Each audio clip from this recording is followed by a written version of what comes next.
faire ce premier DIY, je vais utiliser deux petits dessins de licorne. Vous pourrez retrouver le dessin que j'ai trouvé sur internet dans la barre d'infos.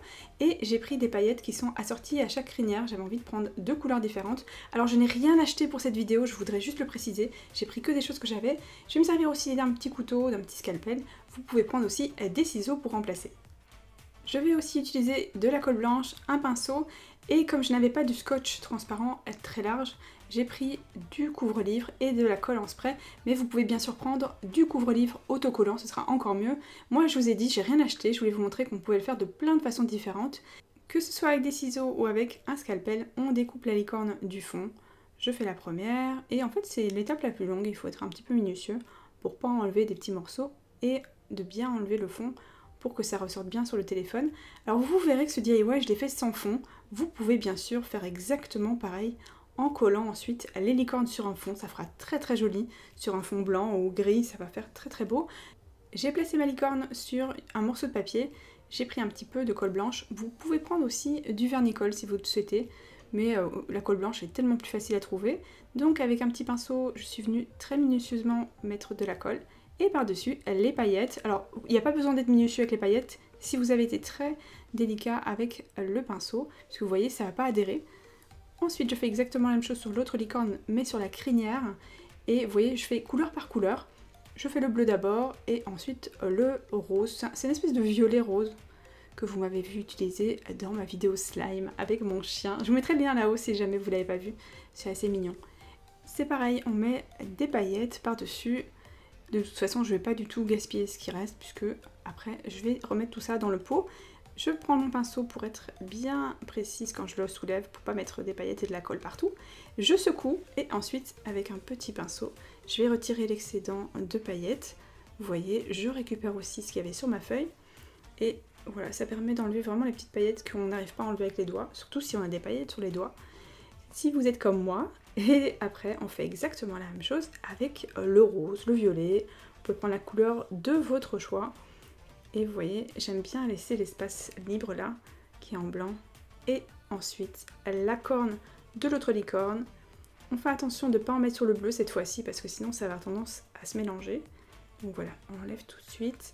Ça fait joli. On fait exactement pareil sur l'autre. Alors la prochaine étape est bien sûr pas obligatoire. Et en plus, si vous avez du scotch large, transparent, ce sera beaucoup plus simple. Parce que moi, j'ai vaporisé de la colle en spray sur un morceau de couvre-livre qui n'est pas autocollant. Donc si bien sûr il est autocollant, il n'y a pas besoin de colle, c'est encore plus simple. Vous prenez un morceau, vous mettez la licorne dessus, sur le morceau qui est collant. Ensuite, vous remettez un autre par-dessus. Vous voyez, moi c'est forcément plus long.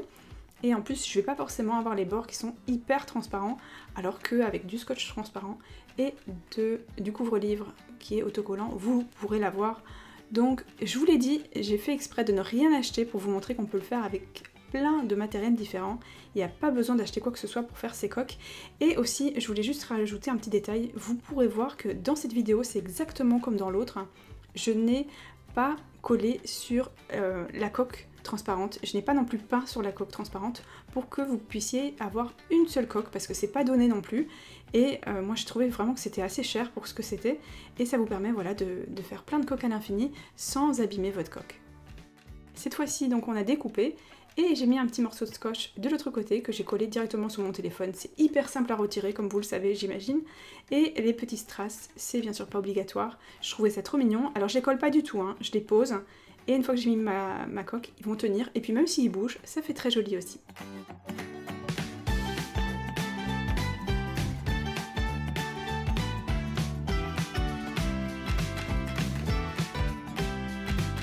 Alors ici ça va être très différent, on va choisir un style qui va être vraiment beaucoup plus simple.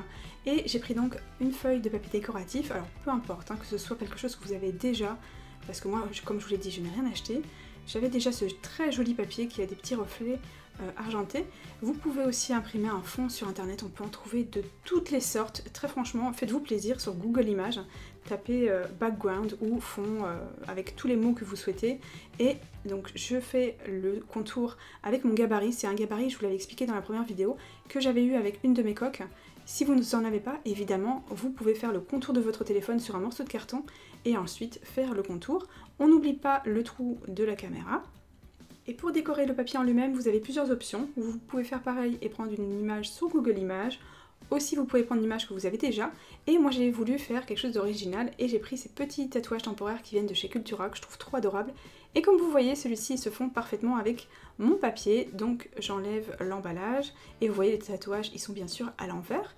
Je vais découper d'une manière pas très précise. Et ensuite, je vais regarder l'emplacement où je veux le mettre. J'enlève le petit papier protecteur. Et ensuite, vous allez voir que moi, je vais prendre un petit coton-tige que je vais humidifier parce que normalement, vous le savez, c'est fait pour la peau. Donc normalement, on prend une petite éponge humide qu'on vient tapoter, qu'on vient appuyer pour que on puisse le retirer sans problème. Là par contre, il va falloir être très délicat parce qu'on ne veut pas faire gondoler le papier et l'abîmer. Donc on va prendre le coton-tige et on va être très patient jusqu'à ce que ça transperce. Vous voyez, quand ça colle encore, c'est que c'est pas bon. On continue. C'est juste un petit peu plus long, mais vous voyez, franchement, c'est très faisable. Au bout d'une minute ou deux, c'était terminé. Vous voyez, ça collait encore un tout petit peu. J'en ai remis un petit peu. S'il y a besoin, vous pouvez prendre l'autre côté du coton-tige qui est humide aussi. Et sinon, remouiller un tout petit peu. Et voilà. Moi, je trouve que ça se suffit. Il n'y a pas besoin d'en rajouter. Si vous le souhaitez, évidemment, en dessous, vous pourrez rajouter une image, un texte, ce que vous voulez. Moi, je trouve ça très sympa, c'est très simple et c'est tout à fait ce que j'aime.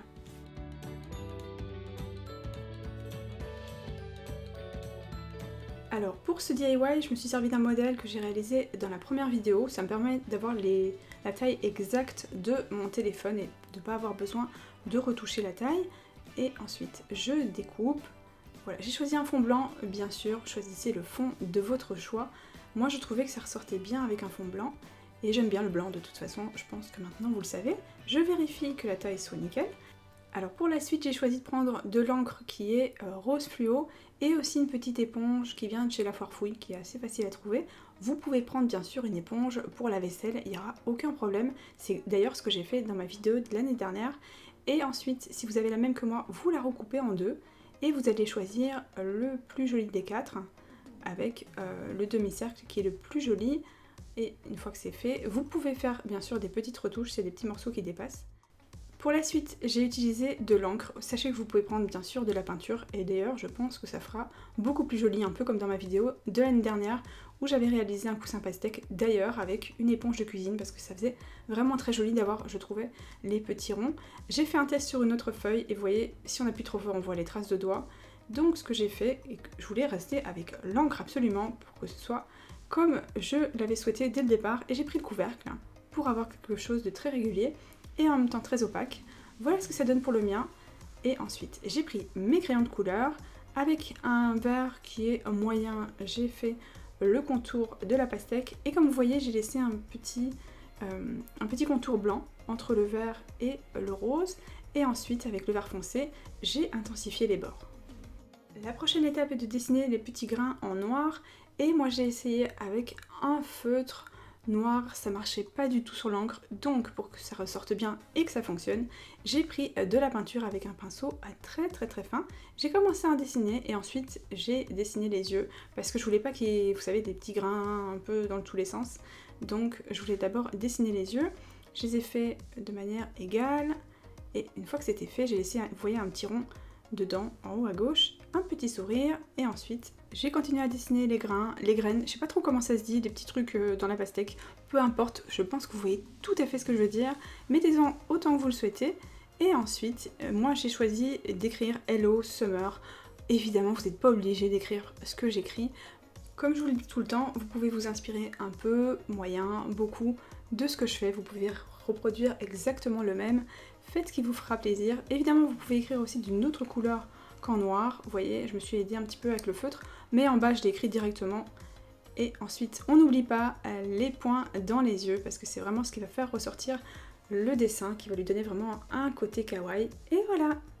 J'espère que cette vidéo vous a plu. N'oubliez pas de la liker si vous l'avez aimée et à vous abonner à la chaîne, à activer les notifications si ce n'est pas déjà fait.